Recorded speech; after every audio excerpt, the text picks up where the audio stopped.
You're listening to the Bare Metal Cyber Prepcast, created to help you succeed in your educational journey.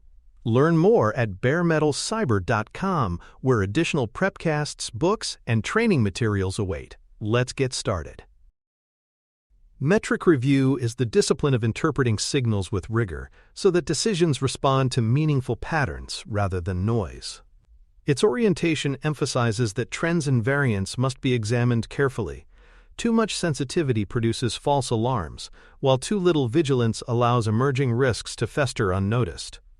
Reviews are not about admiring charts, but about discerning whether changes represent stability, drift, or a shift requiring action. This requires grounding analysis in baselines and targets, distinguishing signal from noise, and accounting for known patterns like seasonality or breaks in data series. It also requires humility, acknowledging uncertainty, and framing conclusions transparently. Done well, metric review creates trust because stakeholders see that evidence is treated responsibly. Done poorly, it leads to whiplash decisions, complacency, or misplaced confidence. The goal is disciplined interpretation that guides timely, proportionate responses aligned with outcomes and risks. Baselines and target ranges are the anchors of meaningful review.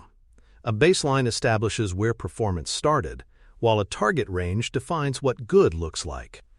Without these anchors, comparisons drift into wishful thinking or selective interpretation. For example, saying that adoption rose by 10% means little if the baseline was already unusually low. Similarly, claiming satisfaction is high is meaningless without a target range tied to objectives. Ranges also provide tolerance, acknowledging that metrics fluctuate. For instance, a defect rate between 3 and 5% may be acceptable, but above that threshold requires investigation. Baselines and targets transform trend lines from vague stories into measurable progress. They keep interpretations honest by rooting them in reality, rather than in convenient narratives, ensuring that reviews focus on whether outcomes are truly advancing. Signal versus noise thinking is the filter that prevents overreaction or complacency. Random fluctuation is inherent in all systems, and not every bump or dip signifies real change. Without this discipline, teams may waste energy chasing every wiggle in a line chart. Conversely, ignoring subtle but consistent movement risks, missing early warnings. Statistical tools such as control limits help separate normal variation from special causes. For example, a defect spike may fall within historical bounds and require no change, while a sustained upward drift beyond tolerance is genuine signal. Thinking in terms of signal and noise trains teams to ask, is this shift statistically plausible, or is it ordinary fluctuation? By applying this mindset, reviews focus on real trends rather than noise, reducing false alarms and improving decision quality. Distribution-aware views prevent averages from masking critical insights. Averages create the illusion of stability while hiding pain at the tails. For example, an average resolution time of 3 days looks fine, but distribution may reveal that 20% of cases take more than 2 weeks, damaging user trust. By reviewing percentiles, ranges, and histograms, teams see the true spread of experience. This distributional view is especially important for risk and compliance, where outliers can carry disproportionate impact. It also supports fairness, ensuring that performance for minority groups is not obscured by majorities. Reviews that emphasize distribution equip stakeholders to act responsibly, targeting improvements where variability harms outcomes. They reinforce the idea that averages are easy to quote but rarely sufficient for decisions.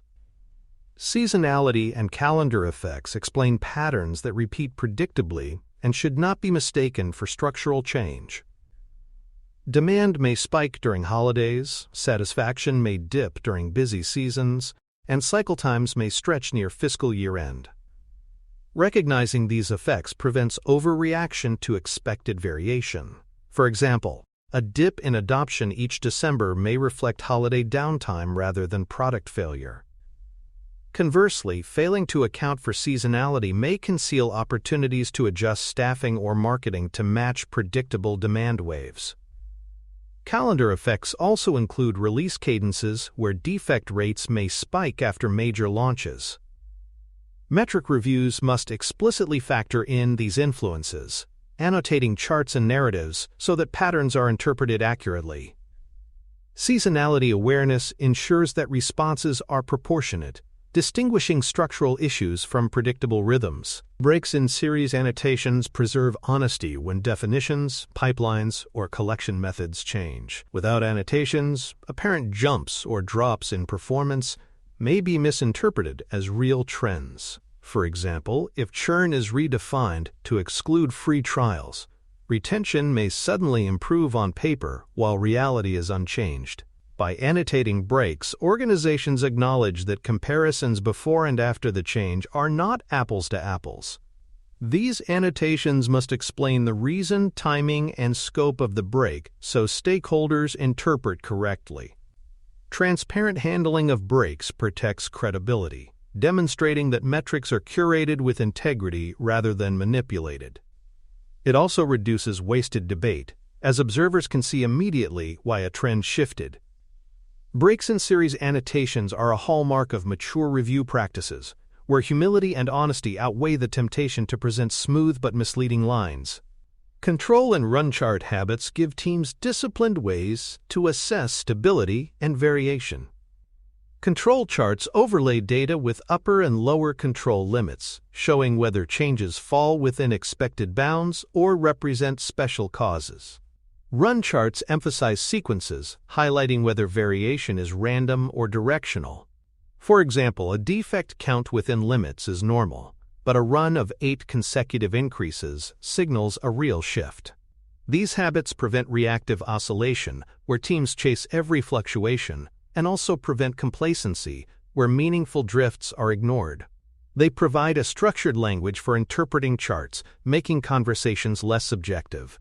Control and run charts are simple but powerful tools that elevate review quality, helping organizations decide when to hold course and when to adjust with confidence. Change point detection adds statistical rigor by identifying plausible shifts in level or slope, whereas control charts detect unusual variation. Change point analysis suggests when performance has genuinely stepped into a new regime. For example, a sudden decrease in cycle time after a process improvement may be validated by change point detection, confirming that the shift is statistically significant. Conversely, an apparent jump may be revealed as noise once tested. Change point tools prevent premature celebration or panic by quantifying whether observed patterns reflect real change. This practice improves root cause analysis by pinpointing when the shift began, narrowing investigation to relevant factors. By adding rigor, change point detection ensures that metric reviews guide targeted responses rather than speculative guesses. Segmentation and cohort analysis make trends actionable by revealing where improvements or regressions are concentrated. Averages may suggest overall stability, but breakdowns by user type, geography, or product version can tell a different story. For example, satisfaction may remain flat overall while dropping sharply among mobile users. Cohort analysis tracks groups over time, showing whether early adopters sustain benefits or later cohorts struggle. These analyses help localize interventions, ensuring that fixes target the right populations rather than applying blunt, system-wide responses. They also highlight equity issues, ensuring that benefits are distributed fairly across groups. Segmentation makes reviews sharper, pointing to where action is needed most and preventing misleading generalizations. Funnel and path analysis examine how users progress through key steps, identifying where friction accumulates or value leaks occur. For example, a funnel review may reveal that 90% of users start onboarding but only 40% complete step 3. Path analysis may highlight unexpected detours that lead to abandonment. These methods convert abstract outcomes into precise points of friction, making interventions obvious. Funnel and path reviews also track improvement over time, confirming whether changes reduce leakage. By embedding these analyses, metric reviews become diagnostic, not just descriptive. They connect outcomes to user journeys, helping organizations address root causes of dissatisfaction or inefficiency. Funnel and path analysis turn metrics into maps of where value is gained or lost. Correlation caution reminds teams that association is not causation. Just because two trends move together does not mean one caused the other. For example, rising adoption and rising revenue may correlate, but revenue may actually be driven by a seasonal campaign. Metric reviews must pair observations with experiments, counterfactuals, or controlled comparisons before acting. Overconfidence in correlations leads to wasted effort or misaligned priorities. By maintaining caution, organizations remain humble, acknowledging that complex systems produce many overlapping influences. Correlation may suggest hypotheses worth testing, but it cannot substitute for validation. This discipline keeps reviews honest, preventing the leap from "we observed" to "we know" without evidence. Correlation caution is the safeguard against seductive but misleading narratives. Confidence and uncertainty framing elevate reviews by showing not just point estimates but also intervals, sample sizes, and evidence strength.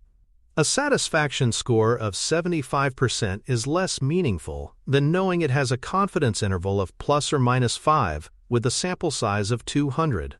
Without framing, stakeholders may treat shaky estimates as firm truths. By presenting uncertainty explicitly, organizations make decisions proportional to evidence quality. This humility also builds trust, as stakeholders see that results are communicated honestly, not exaggerated for effect. Framing uncertainty prevents overreaction to weak signals and ensures that reviews guide decisions responsibly. It reflects a mature culture that values accuracy over false certainty, strengthening credibility.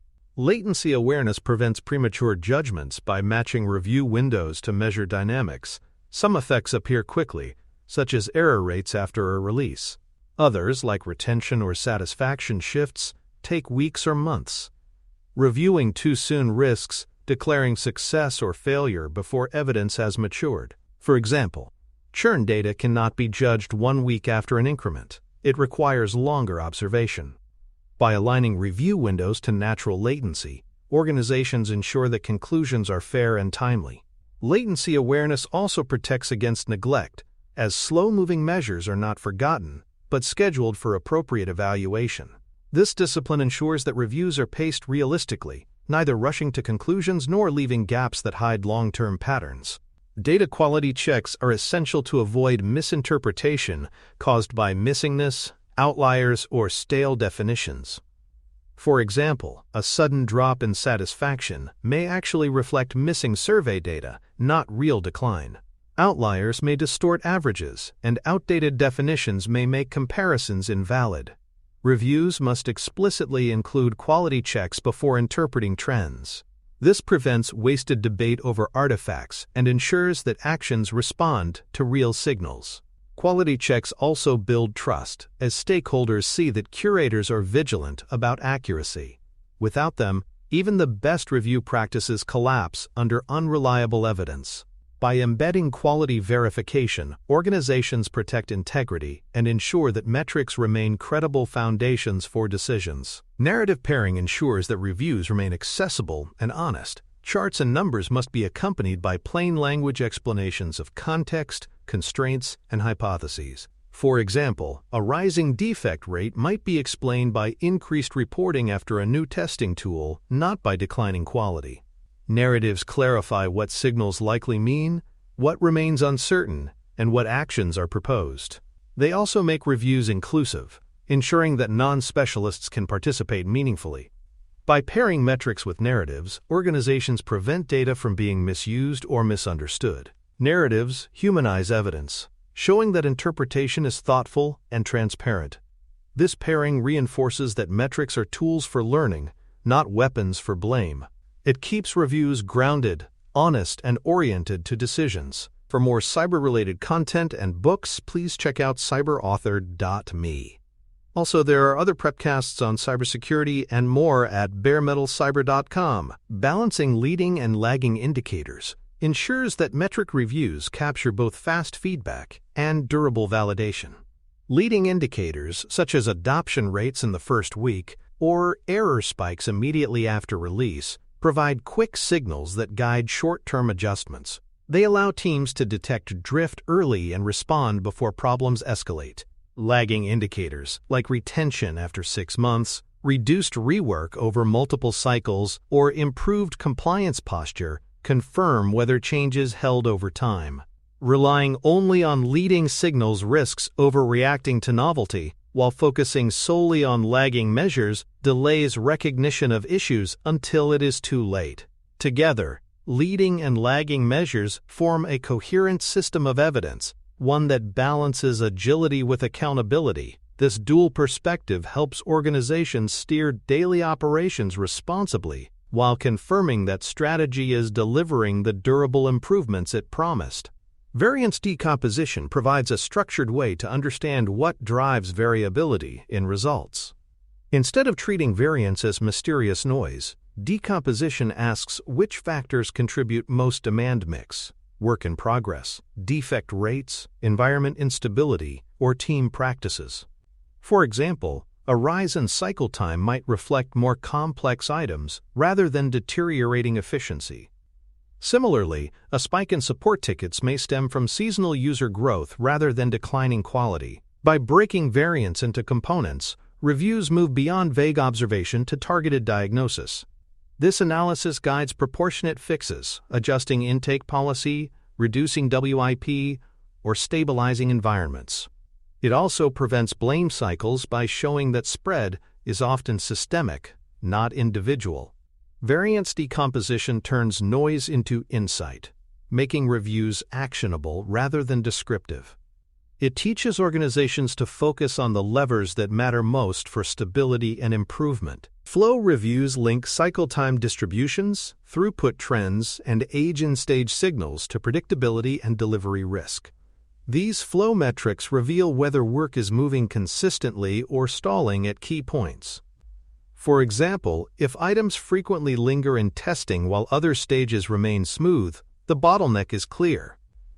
Cycle time distributions show whether flow is stable or widening unpredictably, while throughput trends indicate whether capacity is consistent. Age and stage alerts highlight items at risk of becoming overdue, enabling intervention before deadlines slip. By combining these signals, flow reviews assess not just speed, but stability. Predictability is as important as velocity. Stakeholders must know not only how fast work moves, but how reliably outcomes are delivered. Flow reviews ensure that delivery systems remain healthy, balancing responsiveness with dependable progress. Quality reviews integrate defect arrival rates, severity mix, and escape percentages to detect hotspots and prevent recurrence. By tracking when and where defects emerge, reviews identify weak points in process or design. For example, if most defects are discovered late in testing, refinement practices may need strengthening. If severe issues frequently escape into production, safeguards must be reinforced. Mixing metrics ensures nuance. A rise in reported defects may reflect improved testing rather than worse quality. Reviews also highlight systemic risks, such as high concentrations of defects in specific modules or teams. Quality reviews are not blame sessions but evidence-driven explorations of where prevention will have the highest leverage. They connect delivery directly to reliability, ensuring that outcomes are not just shipped quickly, but sustained with confidence in their correctness. Reliability reviews focus on experience-protecting guardrails like error budgets, incident frequency, and mean time to restore. These metrics tie operational stability directly to user trust. For example, even if features ship rapidly, frequent outages or long restoration times erode value. By tracking error budgets, teams know how much unreliability can be tolerated before innovation must pause. Incident frequency reveals systemic fragility, while MTTR shows resilience in recovery. Reliability reviews also surface whether safeguards are effective. Are alerts timely, runbooks followed, and mitigations preventing recurrence? These reviews keep operational health visible alongside product outcomes, ensuring that speed does not compromise stability. Reliability metrics remind organizations that trust is fragile. Users judge systems as much by uptime and response as by visible features. Protecting reliability sustains both satisfaction and credibility. Risk radar trends convert assumption drift and early indicators into timely mitigations. Metrics should not only celebrate successes, but also track whether risks are growing quietly. For example, reliance on a vendor API may remain stable for months, but rising latency could signal future instability. By visualizing these early indicators, reviews prevent risks from becoming surprises. Risk radars show whether assumptions are still valid, whether leading signals are worsening, and whether mitigations are working. They enable proportionate responses before damage accumulates. This proactive approach integrates risk management into everyday review cadence, avoiding the trap of treating it as separate governance. By monitoring risk explicitly, organizations keep resilience at the center of decision-making, reducing exposure and ensuring confidence in outcomes. Cost and efficiency views evaluate whether observed improvements justify the effort and spend invested. Metrics should reveal not only whether outcomes improved, but also whether the improvement is paying for its complexity. For example, a workflow redesign may reduce cycle time by 5%, but at double the operational cost. Reviews must weigh whether that trade-off is sustainable. Efficiency views also track whether cost per outcome is trending positively, ensuring that gains are not purchased with unsustainable resource use. By examining both sides' outcome and effort, organizations avoid celebrating changes that undermine long-term viability. Cost and efficiency reviews maintain discipline, ensuring that value delivery balances impact with stewardship of resources. They reinforce that agility includes both adaptability and responsibility for economic sustainability. Comparative timeframes help reviewers distinguish between short blips and structural change. By comparing week-over-week, month-over-month, and year-over-year slices, organizations contextualize signals. For example, a sudden dip in adoption may appear alarming, but a year-over-year view may reveal it as a predictable seasonal effect. Conversely, a gradual monthly decline may signal a structural trend invisible in weekly snapshots. Comparative reviews prevent overreaction to temporary fluctuations and underreaction to persistent drift. They provide multiple lenses, ensuring that decisions reflect both immediate dynamics and longer-term patterns. By structuring comparisons across time horizons, organizations strengthen confidence in interpretations and make responses proportionate to reality. This discipline transforms reviews into multi-layered explorations rather than one-dimensional snapshots. Peer group and benchmark context calibrate expectations by comparing performance against similar teams or industry standards. However, benchmarks must be used carefully. They provide perspective, not excuses. For example, if defect rates are lower than industry peers but still rising internally, action is still required. Peer comparisons highlight whether issues are local anomalies or part of broader systemic forces. They also reveal opportunities for learning, as teams see how others achieved stability or improvement. Benchmarking keeps organizations honest by showing whether they are truly advancing or simply plateauing. But reviews must guard against complacency. Better than average cannot justify ignoring visible pain or risk. Peer and benchmark context adds balance, but must always be interpreted with local accountability. Review cadence ensures that metric analysis happens regularly, predictably, and efficiently. Brief sessions weekly for operational metrics, quarterly for strategic outcomes, maintain rhythm and prevent reviews from becoming overwhelming marathons. Predictable cadence means stakeholders know when metrics will be inspected and when decisions will flow. This rhythm also stabilizes attention, preventing last-minute scrambles. For example, a weekly flow review may focus on cycle times and bottlenecks, while quarterly reviews assess adoption, retention, and compliance. Cadence ensures proportionality. Fast-moving signals are reviewed often, slow-moving ones at longer intervals. This structure embeds metrics into governance without overloading teams. Review cadence reinforces that transparency is not enough.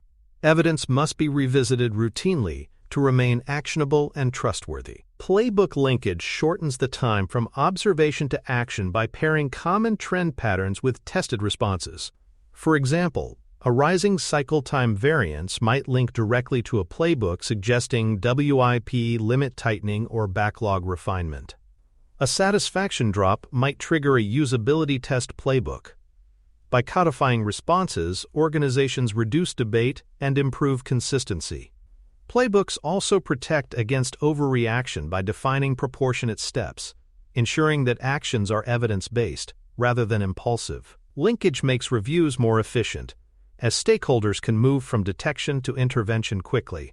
It also builds organizational memory, capturing what has worked in past cases. Playbook linkage ensures that metric reviews are not just descriptive but decisively prescriptive. Escalation triggers define when adverse movement exceeds tolerance and requires broader attention. While most signals can be handled at the team level, some shifts demand executive or cross-team coordination. For example, if incident frequency breaches an error budget, escalation may pause feature delivery across programs. Triggers create predictability, ensuring that severe signals do not languish. They also prevent escalation overload by reserving leadership attention for defined thresholds. By clarifying which signals warrant wider involvement, organizations avoid both paralysis and panic. Escalation triggers tie reviews directly to governance, integrating operational vigilance with strategic stewardship. They reinforce that not all variances equal some demands action at scale. Learning capture turns each review into an opportunity for organizational improvement. Every interpretation, decision, and outcome should be recorded, not just for accountability but for future guidance. For example, a mistaken attribution in one review becomes a cautionary tale for the next. Successful interventions become templates for playbooks. By capturing lessons systematically, reviews evolve beyond cyclical analysis into cumulative wisdom. This reduces repeated misreads and accelerates future diagnosis. Learning capture institutionalizes humility, showing that interpretation is imperfect but improvable. It reinforces that reviews are themselves iterative, not static rituals. By documenting what was learned, organizations compound the value of every cycle, making each review sharper and more reliable. Success evidence validates whether metric reviews are achieving their purpose. Indicators include fewer surprises, faster course corrections, and improvements that endure beyond short-term variance. For example, stakeholders may note that crises are now rare because early warnings were acted upon, or that strategy pivots occur faster with less rework. Sustained improvements in stability or predictability confirm that reviews produce more than conversation. They drive progress. Success evidence reassures stakeholders that the investment in disciplined review pays off. It also protects against complacency, as results are tested continuously against impact. By measuring success, organizations ensure that metric review remains a living discipline, accountable to the same evidence-based standards it applies elsewhere. Metric review synthesis emphasizes that interpretation is a craft built on baselines, distribution-aware analysis, context narratives, and disciplined playbooks.